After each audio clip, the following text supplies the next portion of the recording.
people, I'm Terios and today we will be playing Distorted Travesty, a Zephyr Bus game, which also cannot be resized until we actually get to the game because, I don't know, Game Maker is weird or something. We'll be playing on Veteran the regular difficulty because I'm good at video games. And yeah, here we are with Jerry being teleported into a place.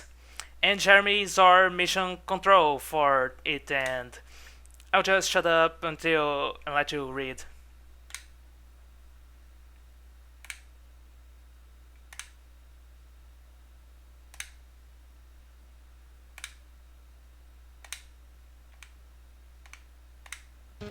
Anyway, we're in the God damn it, already? The integrated electrical factory, and so far the story of the game is that Jerry and Jeremy are best friends. They like a video game, and the CEO of the company we're raiding right now has shit-talked a game they like about, so we're just invading the place to destroy stuff, and yeah, that's it. So this game is a platformer. As you can see, you can go really fast and jump really far. You have a backdash and a forward dash. Those are important and kind of awkward to utilize since, well, you have to press up and jump or back and jump, and it's incredibly easy to accidentally use those. And also you can destroy coping machines to get experience. And there's a bunch of different attacks you can make because this game is kind of ridiculously complex. First you have a regular full swing which has a lot of range. You have a thrusting maneuver which you use while walking. You can attack downwards, and you also have this attack that kinda kills your velocity and has you falling downwards, which might be useful because you can go like gain a few pixels of height when you use it, so you can kinda use it to extend your jumps and whatnot. So here's a chest, we can open it and we got a bag of Skittles. And by the way, here's the menu. This kind of has a sort of RPG system. We have life, we have a bunch of stats, attack, defense, and those are healing items, which I believe cannot be used in bosses and whatnot, so it's just a fail-safe against frustration or if you're bad or stuff. This game also has a lot of customization and tracks a ridiculous amount of stats, such as percentages of attacks you managed to land, attacks you missed, current day of the week, days until the day end of the road, days until next Christmas, all the standard stuff you get on video games. But yeah, so right now you kind of got an idea of what's going on. Okay, Tom, what's up? Hostiles in the area. Okay, Tom. Yeah, so now we'll get introduced to actual enemies anytime now, and we also there's this reticle here which I can control with my mouse.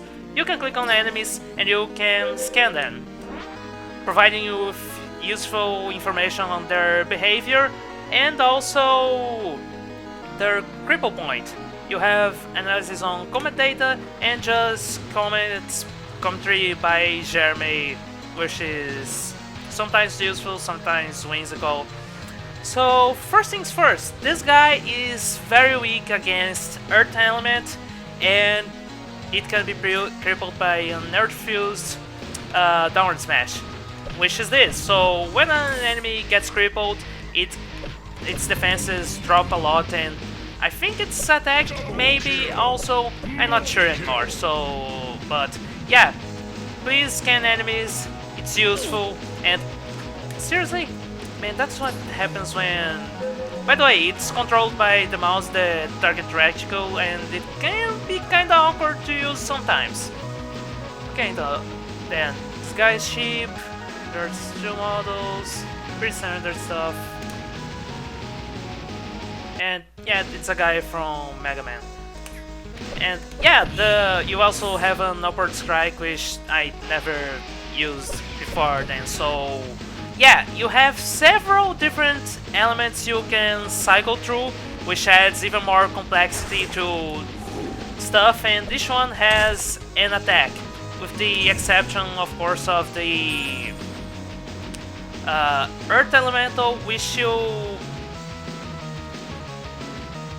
Man, this is taking a while to write to the save data. Weird, but... Yeah, as we can see here in the menu, somewhere, here, there's also Nature's Gift for Rock Elemental, which is a healing skill, which can be used on bosses, so keep that in mind for the future, because this game gets pretty hard. I mean, actually, pretty hard is kind of an understatement. And here I'm just only doing well because I'm kind of really experienced with the game, and the controls are kinda janky at the beginning. By the way, I just got a skill point. You can use those in your skill tree to, well, get more skills. And the skill tree also is pretty damn complex, but you know, we'll really think about that later.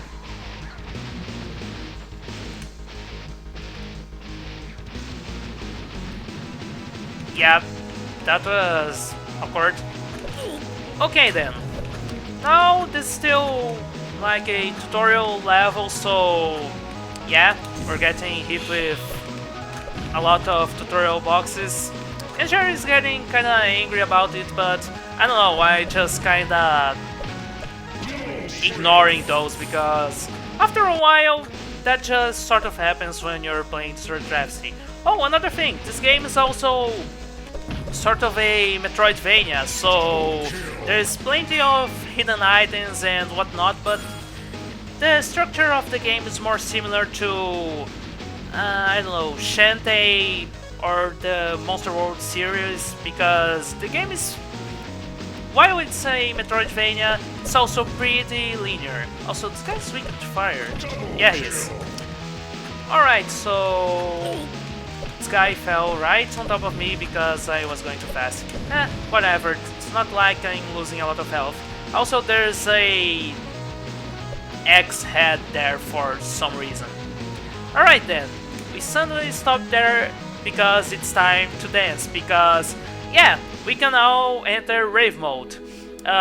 It's basically a super mode we can enter at any time, and it makes us attack harder, it makes a funky song play, and it also makes you invincible, so it's pretty much the best thing, and it also lets you I don't know, attack enemies faster, and also go through difficult platforming sections if you're getting hit too often by enemies, which is going to be a thing eventually. So another thing that has to be pointed out is that this game has the Unreal Guy announcer, and it's pretty great. Alright, this guy is also weak to earth, but he's kinda annoying to hit. Okay, actually not. If he was lifted a little bit nearer to... Wait, what am I talking about? If he was farther from the ground, then he would be more difficult to attack. So yeah, cycling through elemental weaknesses is pretty important and can be kinda hard to track. Wait, oh, we can explode those things. That's not a thing that I quite expected. But yeah, sometimes it's not really that important to cycle through elements because yeah, the enemies just don't have that much health. But anyway, it's just the tutorial. It's standard stuff, really. Now I think this is a good idea to show how the skill tree looks like, but first, the downward strike gains strength how if you use it from a really high place, so yeah, that's a thing. It's not really very useful. So another thing, yeah, the skill tree. As you can see, there are a ton of things you can open. First, you can improve your attack, which honestly isn't very useful, and combo time might be because it gives you more experience and whatnot, but the main thing here we're aiming for is improving dash recovery time and invulnerability while dashing, because that's just extremely useful. But anyway, we really just had 1 point, so yeah, right now it's not worth very much worrying about. Still, the tutorial area is still easy. A piece of heart just kinda lying down there. By the way, I kinda forgot how health upgrades work in this. If they keep the standard piece of heart behavior, or if just grabbing one is enough to give you a bunch of health. Anyway, we're pretty much up to the first boss here, once the game decides to save. Man, Game Maker is awkward software. So, here's an engineer. By the way, this is a game company which is staffed with a bunch of killer robots for security and bottling speed, so I don't know, in a world like this, it makes sense two random nerds would invade and raid the place. Yeah, they're expecting someone else. Oh, and I think we're here to stop a secret project, but no, they're just random nerds angry at video games.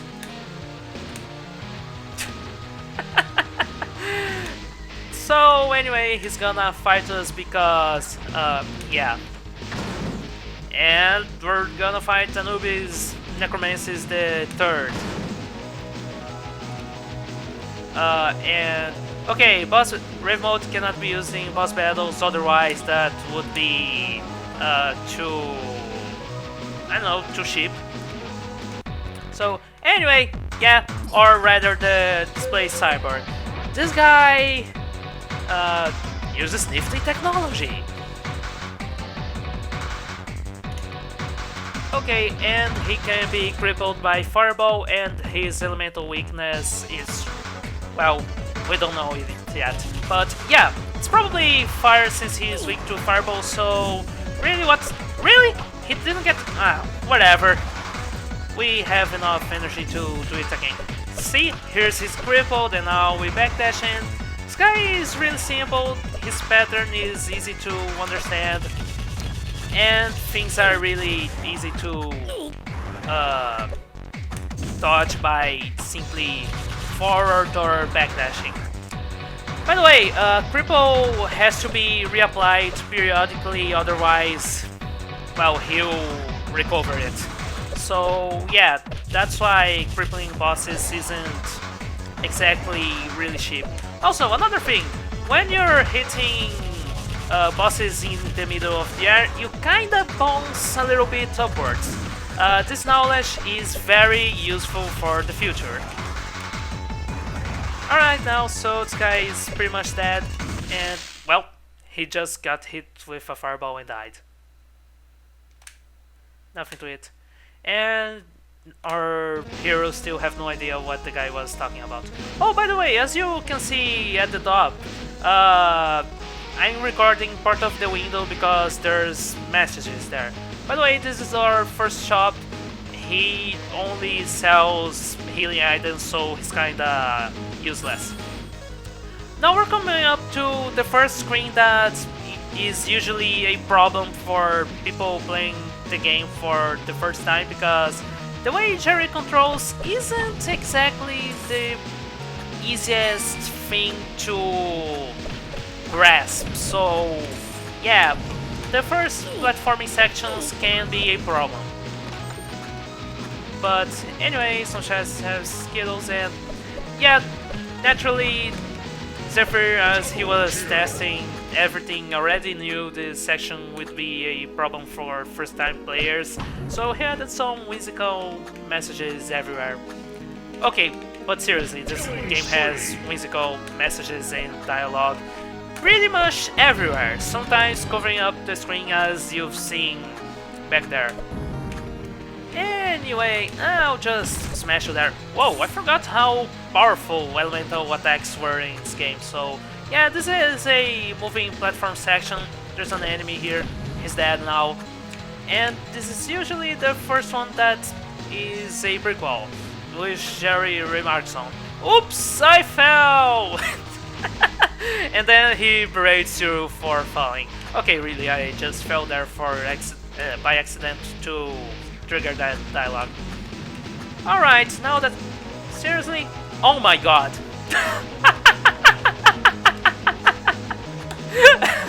Okay, that was accidental, but it was worth it for the dialogue. And I forgot that was a thing that happened 2 times, so... yeah. Dashing is also pretty useful sometimes.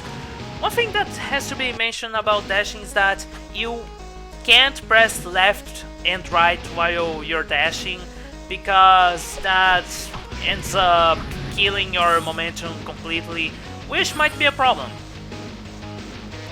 I mean, it will be a problem. If you're dashing, you're obviously willing it to go the full length, unless you're aborting it for whatever reason, which really is understandable. Alright, now... oh damn. I didn't cripple the enemy there, but it didn't matter much by the end. Alright, man, I keep forgetting those oil cans explode violently. Alright, anyway, I'm pretty sure now we have more skill points. Yeah, let's just... yay, now we take less damage. But the next upgrades will be really big deals, so yeah, good times. Alright, so here you have to jump really... well... you have to jump really well to get there. I'm not sure if dashing is enough to get you there, but anyway, Downward Strike always extends your jump decently. So here's the CEO that trash talked that game. We followed you to the corporate offices because, well, yeah. Because we're angry at video games. And we're just kinda destroying stuff because of that. Yeah, we're totally not getting arrested. What are you talking about? Now, to be fair, the guy has a hordes of giant killer robots. Okay, not really giant, but killer robots. Anyway, he's just sort of trying to kill us, but then something happens.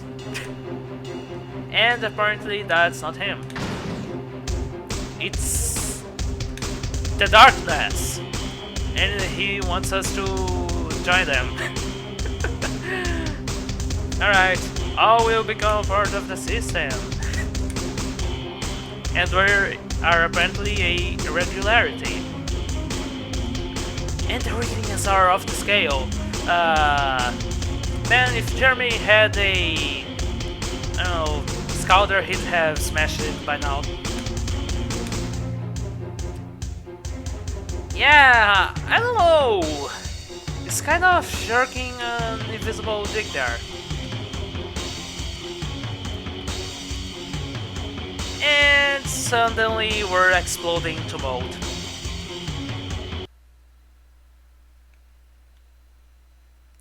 And suddenly we're in Super Mario World. Yeah.